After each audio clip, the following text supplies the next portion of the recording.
ನಾನು JGM ಅಕಾಡೆಮಿಯಿಂದ ನಿಮ್ಮ ಕನ್ನಡ ಶಿಕ್ಷಕಿ ರೂಪ. ಕಳೆದ ಕ್ಲಾಸಿನಲ್ಲಿ ನಾನು ನಿಮಗೆ 2020ರ ಪ್ರಶ್ನೆ ಪತ್ರಿಕೆಯನ್ನು ಬಿಡಿಸೋದನ್ನು ಹೇಳ್ಕೊಟ್ಟಿದ್ದೀನಿ. ಮತ್ತು ನನ್ನ ಜೊತೆ ನೀವು ಸಹ ಪ್ರಶ್ನೆ ಪತ್ರಿಕೆಗಳನ್ನು ಯಾವ ಥರ ಬಿಡಿಸ್ಬೇಕು ಅನ್ನೋದನ್ನ ಕಲ್ತಿದ್ದೀರಾ. ಇವಾಗ ನಮ್ಮ ಚಾನಲ್ಲು ಬರೀ ನಿಮಗೆ 99 ರುಪೀಸ್ಗೆ ಸಬ್ಸ್ಕ್ರೈಬ್ ಆಗೋಕ್ಕೆ ಅವಕಾಶ ಇದೆ. ಈಗಲೂ ಸಹ ನಿಮ್ಮ ಎಕ್ಸಾಮನ್ನು ನೀವು ಸುಲಭ ಮಾಡ್ಕೋಬೋದು. 99 ರುಪೀಸ್ ಕೊಟ್ಟು ಸಬ್ಸ್ಕ್ರೈಬ್ ಆಗಿ ನಮ್ಮ ಚಾನಲನ್ನು ನೀವು 5 ವರ್ಷದ ಕ್ವಶನ್ ಪೇಪರನ್ನು ನನ್ನ ಜೊತೆ ಅನಲೈಸ್ ಮಾಡ್ಬೋದು. ನಿಮ್ಮ ಎಕ್ಸಾಮಿಗೆ ಅದು ತುಂಬ ಉಪಯೋಗ ಆಗುತ್ತೆ. ಬನ್ನಿ, ಇವತ್ತು 2021ರ ಪ್ರಶ್ನೆ ಪತ್ರಿಕೆಯೊಂದಿಗೆ ನಾನು ನಿಮ್ಮೊಂದಿಗೆ ಕ್ಲಾಸಲ್ಲಿ ಇದ್ದೀನಿ. ಕ್ಲಾಸನ್ನು ಶುರು ಮಾಡೋಣ.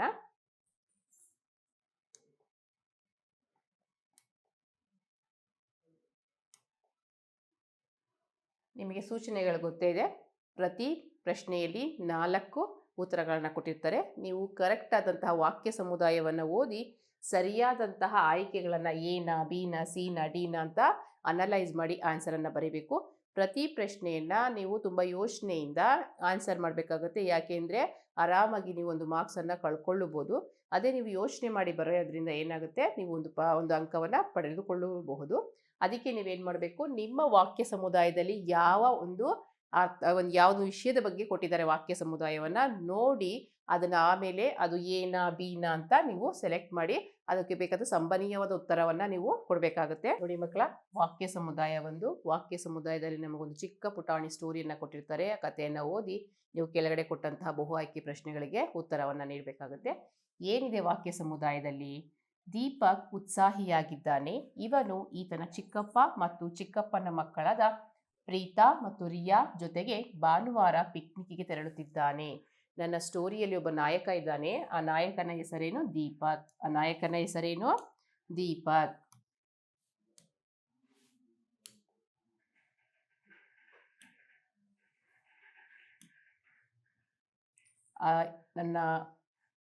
ನನ್ನ ಹೀರೋ ಹೆಸರೇನು? ನಮ್ಮ ನಾಯಕನ ಹೆಸರು ದೀಪಕ್. ಅವನು ಯಾವ ಥರ ಹುಡುಗ? ಉತ್ಸಾಹಿಯಾಗಿದ್ದಾನೆ. ಉತ್ಸಾಹಿ ಅಂದ್ರೇನು? ತುಂಬ ಶಕ್ತಿ ಮತ್ತು ಆ್ಯಕ್ಟಿವ್, ಚಟುವಟಿಕೆಯಿಂದ ಇರುವಂತಹ ಮತ್ತು ಖುಷಿಯಾಗಿ ಇರುವಂತಹ ಹುಡುಗನಾಗಿದ್ದಾನೆ. ನನ್ನ ಕಥೆಯ ನಾಯಕನ ಹೆಸರೇನು? ದೀಪಕ್. ಅವನು ಯಾವ ಥರ ಹುಡುಗ? ಉತ್ಸಾಹಿಯಾಗಿದ್ದಾನೆ. ಉತ್ಸಾಹ ಮೀನ್ಸ್ ತುಂಬ ಸಂತೋಷವಾಗಿದ್ದಾನೆ, ಚಟುವಟಿಕೆಯಾಗಿದ್ದಾನೆ ಅಂತ. ಅವನ ಚಿಕ್ಕಪ್ಪ ಮತ್ತು ಚಿಕ್ಕಪ್ಪನ ಮಕ್ಕಳ ಜೊತೆ, ಆ ದೀಪಕ್ ಅವನ ಚಿಕ್ಕಪ್ಪ ಮತ್ತು ಚಿಕ್ಕಪ್ಪನ ಮಕ್ಕಳ ಜೊತೆ ಪಿಕ್ನಿಕ್ ಹೋಗ್ತಾ ಇದ್ದಾನೆ. ಯಾವತ್ತು? ಭಾನುವಾರ. ಯಾಕೆ ಭಾನುವಾರ ಹೋಗ್ತಾನೆ? ಭಾನುವಾರ ನಮಗೆ ರಜಾ ಇರುತ್ತೆ ಸ್ಕೂಲ್ಗೆ. ಅದಕ್ಕೋಸ್ಕರ ಅವನು ಚಿಕ್ಕಪ್ಪನ ಮಕ್ಕಳ ಜೊತೆ ಅವನು ಪಿಕ್ನಿಕ್ಗೆ ತೆರಳುತ್ತಿದ್ದಾನೆ. ಇವನು ತನ್ನ ಬ್ಯಾಗ್ನಲ್ಲಿ ಈಜುವಿಕೆಯ ಸಾಧನಗಳ ಕಿಟ್, ತಿಂಡಿ ತಿನಿಸು ಮತ್ತು ಆಟದ ಸಾಮಾನುಗಳನ್ನು ತುಂಬಿಕೊಂಡಿದ್ದಾನೆ. ನಾವಿವಾಗ ಪಿಕ್ನಿಕ್ ಹೋಗ್ಬೇಕಂದ್ರೆ ಏನು ಮಾಡ್ತೀವಿ? ವಾಟರ್ ಬಾಟಲು, ಅಲ್ಲಿ ಯಾವ ಪ್ಲೇಸಿಗೆ ಹೋಗ್ತೀವಿ, ಆ ಪ್ಲೇಸಲ್ಲಿ ಯಾವ ವಸ್ತು ನೆಸೆಸಿಟಿ ಅವಶ್ಯಕತೆ ಇದೆ ಅದನ್ನು ಹೆಂಗೆ ತುಂಬಿಕೊಂಡು ಹೋಗ್ತೀವಿ, ಹಾಗೇನೇ ಸಹ ನಮ್ಮ ನಾಯಕ ದೀಪಕ್ ಅವನಿಗೆ ಬೇಕಾದಂತಹ ಸಾಮಗ್ರಿಗಳನ್ನು ಅವನ ಬ್ಯಾಗ್ನಲ್ಲಿ ತಗೊಂಡು ಹೋಗ್ತಿದ್ದಾನೆ. ಫಸ್ಟು ಈಜುವಿಕೆಯ ಸಾಧನಗಳ ಕಿಟ್. ಈಜಲು ಸ್ವಿಮ್ಮಿಂಗ್ ಮಾಡೋದಕ್ಕೆ ಅವನಿಗೆ ಯಾವ ಥರ ಏನೇನು ವಸ್ತುಗಳು ಬೇಕು, ಸಾಮಗ್ರಿಗಳು ಬೇಕು ಅದೆಲ್ಲವನ್ನ ತುಂಬಿಕೊಂಡಿದ್ದಾನೆ. ಜೊತೆಗೆ ತಿಂಡಿ ಮತ್ತು ತಿನಿಸು, ಆಟದ ಸಾಮಾನುಗಳು. ಪಿಕ್ನಿಕ್ ಅಂದರೆ ಬೆಳಗಿನ ಸಂಜೆವರೆಗೂ ಆಚೆ ಇರ್ತಾರಲ್ವಾ, ಬರೀ ಈಜೋಕ್ಕೆ ಆಗಲ್ಲ, ಅದಕ್ಕೆ ಜೊತೆಗೆ ಆಟದ ಸಾಮಾನುಗಳು ಬೇಕಲ್ವ ಅವ್ರಿಗೆ ಆಟ ಆಡೋದಕ್ಕೆ, ಅಲ್ಲಿ ಸಮಯವನ್ನು ಕಳೆಯೋದಕ್ಕೆ, ಅವರು ಮೋಜು ಮಾಡೋದಕ್ಕೆ ತಾನೇ ಅಲ್ಲಿ ಪಿಕ್ನಿಕ್ ಹೋಗಿರೋದು. ಅದಕ್ಕೋಸ್ಕರ ಅವರೇನು ಆಟದ ಸಾಮಾನುಗಳು ಮತ್ತು ಹೊಟ್ಟೆ ಹಸಿವಾದ ತಿನ್ನೋದಕ್ಕೆ ಬೇಕಾದಂತಹ ತಿಂಡಿ ತಿನಿಸುಗಳನ್ನು ಅವನು ತನ್ನ ಬ್ಯಾಗಿನಲ್ಲಿ ಕ್ಯಾರಿ ಮಾಡ್ತಾ ಇದ್ದಾನೆ, ಬ್ಯಾಗಲ್ಲಿ ತಗೊಂಡು ಹೋಗ್ತಾ ಇದ್ದಾನೆ. ಅವರು ಸಂಜೆ 6 ಗಂಟೆಗೆ ಪ್ರಯಾಣ ಪ್ರಾರಂಭಿಸಿದರು. ಅವರು ಎಷ್ಟು ಗಂಟೆಗೆ ಹೊರಡ್ತಾ ಇದ್ದಾರೆ? ಸಂಜೆ 6 ಗಂಟೆಗೆ ತನ್ನ ಪ್ರಯಾಣವನ್ನು ಪ್ರಾರಂಭ ಮಾಡ್ತಾರೆ. ಈವ್ನಿಂಗ್ ಅವನು 6 ಗಂಟೆಗೆ ತನ್ನ ಪ್ರಯಾಣವನ್ನು ಶುರು ಮಾಡ್ತಾ ಇದ್ದಾನೆ. ಇದು ತುಂಬ ಸುದೀರ್ಘವಾದ ಪ್ರಯಾಣವಾಗಿತ್ತು. ಇದು ಸುದೀರ್ಘ ಅಂದ್ರೇನು? ತುಂಬ ಲಾಂಗ್ ಜರ್ನಿ, ತುಂಬ ದೂರ ಅವರು ಪ್ರಯಾಣವನ್ನು ಮಾಡಿದರು. ಅವರು ಪಿಕ್ನಿಕ್ ಸ್ಥಳವನ್ನು ಬೆಳಗ್ಗೆ 6 ಗಂಟೆಗೆ ತಲುಪಿದರು. ಅವರು ಸಂಜೆ 6 ಗಂಟೆಗೆ ತನ್ನ ಜರ್ನಿಯನ್ನು ಶುರು ಮಾಡಿದ್ದಾರೆ. ತುಂಬ ಸುದೀರ್ಘವಾದಂತಹ ಪ್ರಯಾಣ. ಸುದೀರ್ಘ ಅಂದರೆ ಗೊತ್ತಲ್ಲ ಮಕ್ಕಳ? Long journey. ಅವರು ಸಂಜೆ 6 ಗಂಟೆಗೆ ಶುರು ಮಾಡಿದಂತಹ ಪ್ರಯಾಣವನ್ನು ಬೆಳಿಗ್ಗೆ 6 ಗಂಟೆಗೆ ಅವರು ಆ ಪ್ರಯಾಣವನ್ನು ಮುಗಿಸ್ತಾರೆ. ಅಂದರೆ ಅವರು ಸೇರಬೇಕಾದಂತಹ ಸ್ಥಳವನ್ನು ಅವರು ಬೆಳಿಗ್ಗೆ 6 ಗಂಟೆಗೆ ತಲುಪಿದರು. ಎಷ್ಟು ಗಂಟೆಗೆ ತಲುಪಿದರು ಮಕ್ಕಳ? 6 ಗಂಟೆಗೆ ತಲುಪಿದರು. ಅದು ಅಲ್ಲಿಯ ಫಾರ್ಮ್ ಹೌಸ್ ಆಗಿತ್ತು. ಅದು ಎಲ್ಲಿಗೆ ಹೋಗಿದ್ದಾರೆ ಅವರು? ಟ್ರಿಪ್ಪು, ಒಂದು ವಿಲೇಜ್. ಆ ವಿಲೇಜಲ್ಲಿ ಫಾರ್ಮ್ ಹೌಸ್ ಇದೆ. ಆ ಫಾರ್ಮ್ ಹೌಸಿಗೆ ಅವರು ಹೋಗಿದ್ದಾರೆ. ಫಾರ್ಮ್ ಹೌಸ್ ಅಂದ್ರೇನು? ತೋಟದ ಮನೆ.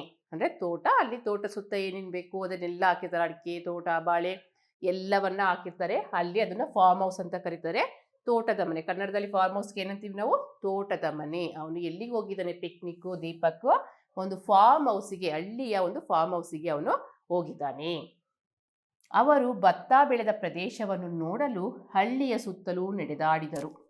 ಅವರು ಯಾವ ಪ್ರದೇಶವನ್ನು ನೋಡಿದ್ರು? ಅಲ್ಲಿ ಹಳ್ಳಿಲಿ ಹೋಗಿ ಫಾರ್ಮ್ ಹೌಸ್ ಅಲ್ಲಿ ಭತ್ತ ಬೆಳೆದಂತಹ ಪ್ರದೇಶವನ್ನ. ಭತ್ತ ಮೀನ್ಸ್ ಏನು?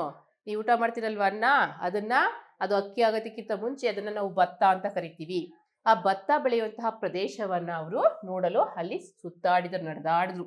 ಅಲ್ಲಿರುವಂತಹ ಸುತ್ತಮುತ್ತ ಇರುವಂತಹ ಗದ್ದೆಗಳನ್ನೆಲ್ಲ ಅವರು ನೋಡಿ ನಡೆದಾಡಿದ್ರು. ಅಕ್ಕಿಯನ್ನು ಹೇಗೆ ಬೆಳೆಯಲಾಗುತ್ತದೆ, ಅಕ್ಕಿಯನ್ನ ಯಾವ ರೀತಿ ಬೆಳೀತಾರೆ ಎಂಬುದನ್ನ ಕಲಿತರು. ಯಾವ ತರ ಅಕ್ಕಿಯನ್ನ ಬೆಳೀತಾರೆ ಅನ್ನೋದನ್ನ ಅವರು ಕಲಿತರು. ಅವರು ಮರಗಳನ್ನು ಹತ್ತಿ ಮಾವು ಮತ್ತು ಸೀಬೆಯ ಹಣ್ಣುಗಳನ್ನ ಕಿತ್ತರು. ಯಾವ ಹಣ್ಣುಗಳನ್ನ ಕಿತ್ಕೋದಿನ್ನು? ಫಾರ್ಮ್ ಹೌಸ್ ಅಂದ್ರೆ ನಾನು ಅವಾಗಲೇ ತೋಟದ ಮನೆ ಅಂತ. ತೋಟದ ಮನೆ ಅಂದ್ರೆ ಏನಲ್ಲಿ? ತೋಟ ಅಂದ್ರೆ ಅಲ್ಲಿ ಬಾಳೆ, ಸೀಬೆ, ಮಾವು ಎಲ್ಲವನ್ನ ಹಾಕಿರ್ತಾರೆ. ಅವರು ಖುಷಿಯಿಂದ ಆ ಮಾವು ಮತ್ತು ಸೀಬೆ ಹಣ್ಣುಗಳನ್ನ ಕಿತ್ತರು. ಮಧ್ಯಾಹ್ನದಲ್ಲಿ ಅವರು ಮರದ ಕೆಳಗೆ ಕುಳಿದು ಊಟ ಮಾಡಿದರು. ಎಷ್ಟು ಚೆನ್ನಾಗಿರುತ್ತೆ ಅಲ್ವಾ ಮಕ್ಕಳ? ಮರದ ಕೆಳಗಡೆ ತಂಪಾದ ನೆರಳಿರುತ್ತೆ, ಚೆನ್ನಾಗಿ ಆಟ ಆಡಿರ್ತೀವಿ, ಚೆನ್ನಾಗಿ ಹೊಟ್ಟೆ ಹಸಿವಾಗಿರುತ್ತೆ. ಅವ್ರು ಏನು ಮಾಡಿದ್ರು? ಅಲ್ಲಿ ಮಧ್ಯಾಹ್ನದ ಮರದ ಕೆಳಗಡೆ ಕೂತ್ಕೊಂಡು ನೀಟಾಗಿ ಸ್ವಚ್ಛವಾಗಿ ಊಟವನ್ನು ಸಹ ಮಾಡಿದ್ರು. ಯಾವಾಗ ಚಿಕ್ಕಪ್ಪ ಇದು ಮನೆಗೆ ಹಿಂದಿರುಗುವ ಸಮಯ ಎಂದು ಹೇಳಿದರು, ಆಗ ಅವರು ಇನ್ನೂ ಬಹಳ ಹೊತ್ತು ಇಲ್ಲೇ ತಂಗಲು ಬಯಸಿದರು. ಆಯಿತು, ಬೆಳಿಗ್ಗೆ ಬಂದಿದ್ದಾರೆ, ಸಂಜೆ ಆಗ್ತಾ ಇದೆ. ಅವ್ರ ಚಿಕ್ಕಪ್ಪ ಅವರಿಗೆ ಸೂಚನೆ ಕೊಡ್ತಾರೆ, ಇವಾಗ ಮನೆಗೆ ಹೊರಡುವಂತಹ ಸಮಯ ಆಯಿತು ಅಂತ. ಆದರೆ ಆ ಮಕ್ಕಳಿಗೆ ಅಲ್ಲಿಂದ ಓದಕ್ಕೆ ಇಷ್ಟನೇ ಇರೋಲ್ಲ. ಯಾಕೆ? ಅವರು ಖುಷಿಯಾಗಿ ಅಲ್ಲಿ ಏನದು ಆ ಪಿಕ್ನಿಕ್ ಅನ್ನು ಅವರು ಎಂಜಾಯ್ ಮಾಡ್ತಾ ಇದ್ದಾರೆ, ಮಜಾ ಮಾಡ್ತಾ ಇದ್ದಾರೆ, ಅವ್ರಿಗೆ ಒಳ್ಳೆ ಮನರಂಜನೆ ಸಿಗ್ತಾ ಇದೆ. ಅದಕ್ಕೋಸ್ಕರ ಅವ್ರು ಏನು ಮಾಡ್ತಾರೆ? ಮನೆಗೆ ಹೋಗೋದಕ್ಕೆ ಅವರು ಇಷ್ಟವನ್ನ ಪಡಲ್ಲ. ಅವರು ಅಲ್ಲೇ ಇದ್ದು ಇನ್ನೂ ಸ್ವಲ್ಪ ಹೊತ್ತು ಸಂತೋಷ ಪಡೋದಕ್ಕೆ, ಆಟ ಆಡೋದಕ್ಕೆ ಅವ್ರು ಇಷ್ಟಪಡ್ತಾ ಇರ್ತಾರೆ. ಏಕೆಂದರೆ ಅವರು ಹಳ್ಳಿಯನ್ನು ತುಂಬಾ ಇಷ್ಟಪಟ್ಟಿದ್ದರು. ಯಾಕೆ ಅವರು ಅಲ್ಲಿಂದ ಹೋಗೋದಕ್ಕೆ ನಿರಾಕರಣೆ ಮಾಡಿದ್ರು ಅವರ ಚಿಕ್ಕಪ್ಪನ ಸೂಚನೆಯನ್ನ ಅಂದರೆ, ಅವ್ರಿಗೆ ಆ ಹಳ್ಳಿಯ ವಾತಾವರಣ ತುಂಬಾ ಇಷ್ಟ ಆಗಿತ್ತು. ಅದಕ್ಕೋಸ್ಕರ ಅವ್ರು ಏನು ಮಾಡಿದ್ರು? ಅಲ್ಲಿಂದ ಹೋಗೋದಕ್ಕೆ ಇಷ್ಟವನ್ನ ಪಟ್ಟಿಲ್ಲ. ಗೊತ್ತಾಯ್ತಾ ಮಕ್ಕಳೇ? ನನ್ನ ವಾಕ್ಯ ಸಮುದಾಯ ಒಂದರಲ್ಲಿ ಏನಿದೆ? ನಮ್ಮ ನಾಯಕನ ಹೆಸರು ದೀಪಕ್. ಅವನಿಗೆ ಭಾನುವಾರ ರಜೆ ಇದೆ. ಅದಕ್ಕೋಸ್ಕರ ಅವನು ಚಿಕ್ಕಪ್ಪ ಮತ್ತು ಚಿಕ್ಕಪ್ಪನ ಮಕ್ಕಳ ಜೊತೆ ಅವನು ಪಿಕ್ನಿಕ್ ಹೋಗ್ತಾ ಇದ್ದಾನೆ. ಅದು ತುಂಬ ಲಾಂಗ್ ಜರ್ನಿ. ಸಂಜೆ 6 ಗಂಟೆಗೆ ಶುರು ಮಾಡಿದಂತಹ ಪ್ರಯಾಣವನ್ನು ಬೆಳಿಗ್ಗೆ 6 ಗಂಟೆಗೆ ಬಂದು ತಲುಪ್ತಾರೆ. ಅವರು ತಲುಪಬೇಕಂತ ಸ್ಥಳವನ್ನು. ಅದು ಅವರು ತಲುಪಿದಂಥ ಸ್ಥಳ ಯಾವುದು? ಪಿಕ್ನಿಕ್ ಪ್ಲೇಸ್ ಯಾವುದು? ತೋಟದ ಮನೆ ಅಂದರೆ ಫಾರ್ಮ್ ಹೌಸ್. ಅಲ್ಲಿ ಏನನ್ನ ಬೆಳೆಯೋದನ್ನ ಕಲಿತಾರೆ ಅವರು? ಭತ್ತದ ಬೆಳೆಯನ್ನು ಬೆಳೆಯೋದನ್ನ ಕಲಿತಾರೆ. ಜೊತೆಗೆ ಖುಷಿಯಾಗಿ ಅಲ್ಲಿ ಸುತ್ತ ಓಡಾಡ್ತಾರೆ. ಜೊತೆಗೆ ಮಾವು ಮತ್ತು ಸೀಬೆಯ ಹಣ್ಣುಗಳನ್ನು ಕೀಳ್ತಾರೆ. ಆಮೇಲೆ ಮರದ ಕೆಳಗಡೆ ಕೂತ್ಕೊಂಡು ತಂಪಾಗಿ ಊಟವನ್ನು ಸಹ ಮಾಡ್ತಾರೆ. ಅಷ್ಟೇ ಅಲ್ಲದೆ ಚಿಕ್ಕಪ್ಪ ಏನು ಹೇಳ್ತಾರೆ? ಕತ್ಲೆ ಆಯಿತು, ಇವಾಗ ಮನೆಗೆ ಹೊರಡೋ ಸಮಯ ಅಂತಾರೆ. ಆದರೆ ಆ ಮಕ್ಕಳು ಅವರ ಚಿಕ್ಕಪ್ಪನ ಮಾತಿಗೆ ಬೇಜಾರು ಮಾಡ್ಕೋತಾರೆ. ಯಾಕೆ? ಇಲ್ಲೇ ಇರೋಣ, ಇನ್ನು ಸ್ವಲ್ಪ ಹೊತ್ತು ಆಟ ಆಡೋಣ ಅಂತ. ಯಾಕೆ ಅವ್ರಿಗೆ ಅಲ್ಲಿ ಹಳ್ಳಿ ಇಷ್ಟ ಆಗುತ್ತೆ ಅಂದರೆ, ಹಳ್ಳಿ ನಾವು ತುಂಬ ಇಷ್ಟಪಟ್ಟು ಎಂಜಾಯ್ ಮಾಡ್ತಾ ಇರ್ತಾರೆ. ಅದಕ್ಕೋಸ್ಕರ ಅವರು ಆ ಫಾರ್ಮ್ ಹೌಸಿಂದ ಮನೆಗೆ ಹೋಗೋದಕ್ಕೆ ಇಷ್ಟವನ್ನ ಪಡೋದಿಲ್ಲ. ಅರ್ಥ ಆಯ್ತಲ್ಲ ಮಕ್ಕಳ? ಬನ್ನಿ ಮುಂದೆ ಏನಿದೆ ನೋಡೋಣ. ನೋಡಿ, ಇದಕ್ಕೆ ಸಂಬಂಧಪಟ್ಟಂತೆ ನಿಮಗೆ ಬಹು ಆಯ್ಕೆಯ ಪ್ರಶ್ನೆಗಳಿದೆ. ಉತ್ಸಾಹ ಎಂದರೆ, ನಿಮ್ಗೆ ಅವಾಗಲೇ ಹೇಳಿದ್ನಲ್ಲ, ನನ್ನ ಸ್ಟೋರಿಯಲ್ಲಿ ಒಬ್ಬ ನಾಯಕ ಇದ್ದಾನೆ ದೀಪಕ್. ಅವನು ಉತ್ಸಾಹಿ ಯುವಕ, ಉತ್ಸಾಹಿಯಾಗಿದ್ದನು ಅಂತ ಇದೆ. ಉತ್ಸಾಹ ಮೀನ್ಸ್ ವಾಟ್? ನಾನು ಆಗಲೇ ಹೇಳ್ದಾಗೆ ಅವನು ಉತ್ಸಾಹ ಅಂದರೆ ತುಂಬ ಚಟುವಟಿಕೆ ಇರುವಂಥವನು, ತುಂಬ ಸಂತೋಷವಾಗಿರುವಂಥವನು, ಒಂದು ಪ್ರತಿಯೊಂದು ಕ್ಷಣವನ್ನು ಅವನು ಎಂಜಾಯ್ ಮಾಡ್ತಾ ಇರ್ತಾನೆ, ಸಂತೋಷ ಪಡ್ತಾ ಇರ್ತಾನೆ. ಅರ್ಥ ಆಯ್ತಾ? ಉತ್ಸಾಹ ಅಂದರೆ ಇವಾಗ ನಿಮಗೆ ಯಾವ ಆಯ್ಕೆಗಳನ್ನು ಕೊಟ್ಟಿರ್ತಾರೆ? ಎ ವಿಶ್ವಾಸ, ರಾಂಗ್. ಬಿ ಬಹಳ ಸಂತೋಷ, ರೈಟ್. ನಿರಾಸೆನೂ ಸಹ ರಾಂಗ್, ಮಗ್ನನು ಸಹ ರಾಂಗ್. ಅರ್ಥ ಆಯ್ತಾ ಹೇಳಿದ್ದು ಮಕ್ಕಳ? ಉತ್ಸಾಹ ಅಂದ್ರೇನು? ಬಹಳ ಸಂತೋಷ ಅಂದರೆ ನಮ್ಮ ಕಥೆಯ ನಾಯಕ ತುಂಬ ಸಂತೋಷವಾಗಿರುವಂತಹ ಒಬ್ಬ ಹುಡುಗ. ಅರ್ಥ ಆಯ್ತಲ್ಲ ಮಕ್ಕಳ? ಎರಡನೇ ಕ್ವಶನ್ ನೋಡಿ. ದೀಪಕ್ ಮತ್ತು ಆತನ ಚಿಕ್ಕಪ್ಪನ ಮಕ್ಕಳು ಡ್ಯಾಶ್ ಎಲ್ಲಿಗೆ ಹೋದ್ರು ಅಂತ ನಿಮಗೆ ಪ್ರಶ್ನೆ. ಹಳ್ಳಿಯಲ್ಲಿ ಬೇಜಾರಿನ ಭಾವ ತಳೆದರು, ಪಿಕ್ನಿಕ್ ಅನ್ನು ಆನಂದಿಸಿದರು, ಮನೆಗೆ ಹಿಂದಿರುಗಲು ಬಯಸಿದರು, ಮರಗಳನ್ನು ಹತ್ತಲಿಲ್ಲ. ದೀಪಕ್ ಮತ್ತು ಆತನ ಚಿಕ್ಕಪ್ಪನ ಮಕ್ಕಳು ಅವರು ಹಳ್ಳಿಗೆ ಹೋದ್ರು, ಫಾರ್ಮ್ ಹೌಸ್ಗೆ. ಅವರಲ್ಲಿ ತುಂಬ ಖುಷಿ ಪಟ್ರಲ್ವಾ? ಆಟ ಆಡಿದ್ರು, ಭತ್ತವನ್ನು ನೆಡೋದನ್ನು ಕಲ್ತರು, ಅಕ್ಕಿ ಹೇಗೆ ಬೆಳೀತಾರೆ ಅಂತ ತಿಳ್ಕೊಂಡ್ರು, ಮರಗಳನ್ನು ಹತ್ತಿ ಹಣ್ಣುಗಳನ್ನು ಕಿತ್ತರು. ಆದ್ದರಿಂದ ನಾವು ಈ ಆಯ್ಕೆಯಲ್ಲಿ ಯಾವುದನ್ನು ಚೂಸ್ ಮಾಡಬೇಕು? ಅವ್ರಿಗೆ ಹಳ್ಳಿಲಿ ಬೇಜಾರಾಗಲಿಲ್ಲ. ನಮ್ಮ ಸ್ಟೋರಿಲಿ ಯಾವ್ದಾದ್ರು ಬೇಜಾರನ್ನ ಪದ ಬಂತ? ಇಲ್ಲ. ಅವರು ಪಿಕ್ನಿಕ್ಕನ್ನು ಆನಂದಿಸಿದ್ರು. ಅವ್ರ ಮನೆಗೆ ಹೋಗ್ಬೇಕಂತ ಚಿಕ್ಕಪ್ಪ ಹೇಳಿದಾಗ ಅವ್ರು ಒಪ್ಕೊಂಡ್ರ? ಬೇಡ, ಇನ್ನೂ ಸ್ವಲ್ಪ ಹೊತ್ತು ಆಟ ಆಡೋಣ, ನಮಗೆ ಹಳ್ಳಿ ಇಷ್ಟ ಆಯಿತು ಅಂತ ಹೇಳಿದರು. ಅದಕ್ಕೆ ಇದು ರಾಂಗು. ಅವರು ಮರಗಳನ್ನು ಹತ್ತಲ್ಲ, ರಾಂಗ್. ಮರಗಳನ್ನ ಹತ್ತಿ ಅವರು ಸೀಬೆ ಹಣ್ಣು ಮತ್ತು ಮಾವಿನ ಹಣ್ಣುಗಳನ್ನ ಕಿತ್ತರು ಅಂತ ನಾನು ನಿಮಗೆ ಸ್ಟೋರಿಯಲ್ಲಿ ಹೇಳಿದ್ದೀನಿ. ಅದಕ್ಕೆ ಇದು ಸಹ ತಪ್ಪು. ನಮಗೆ ಸರಿಯಾದ ಸಂಭವನೀಯವಾದಂತಹ ಉತ್ತರ ಯಾವುದು? ಪಿಕ್ನಿಕ್ಕನ್ನು ಅವರು ಆನಂದಿಸಿದರು. ದೀಪಕ್ ಮತ್ತು ಆತನ ಚಿಕ್ಕಪ್ಪನ ಮಕ್ಕಳು ಪಿಕ್ನಿಕ್ಕನ್ನು ಅವರು ಆನಂದಿಸಿದರು.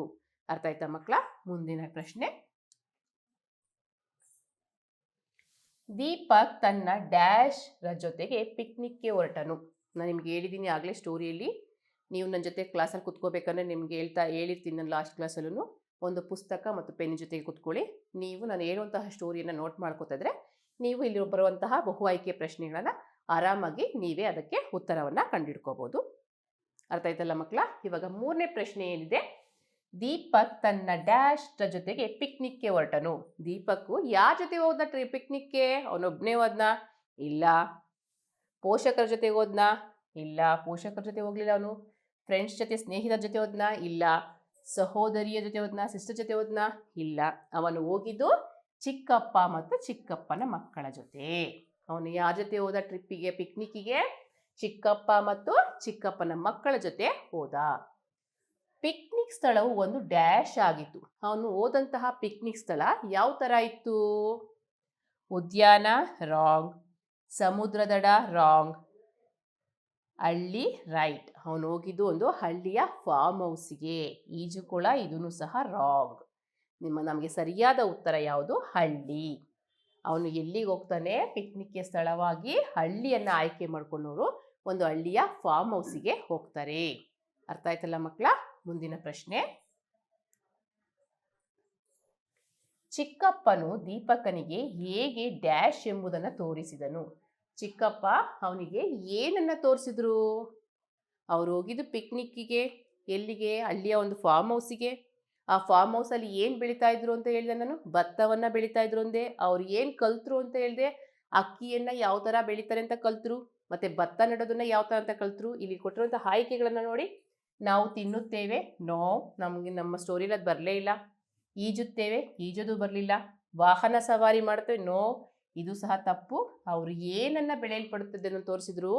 ಅಕ್ಕಿಯನ್ನು ಯಾವ ಥರ ಬೆಳೀತಾರೆ, ಅಕ್ಕಿಯನ್ನು ಯಾವ ಥರ ಬೆಳೀತಾರೆ ಅನ್ನೋದನ್ನ ಅವರ ಚಿಕ್ಕಪ್ಪ ದೀಪಕನಿಗೆ ತೋರಿಸಿದ್ರು.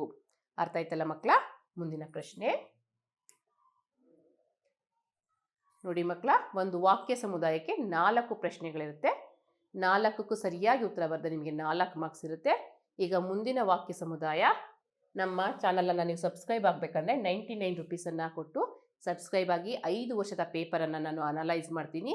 ನೀವು ನೋಡಿ, ನೀವು ಈಗಲೂ ಸಹ ಆರಾಮಾಗಿ ನವೋದಯ ಎಕ್ಸಾಮನ್ನು ನೀವು ಪಾಸ್ ಮಾಡ್ಬೋದು.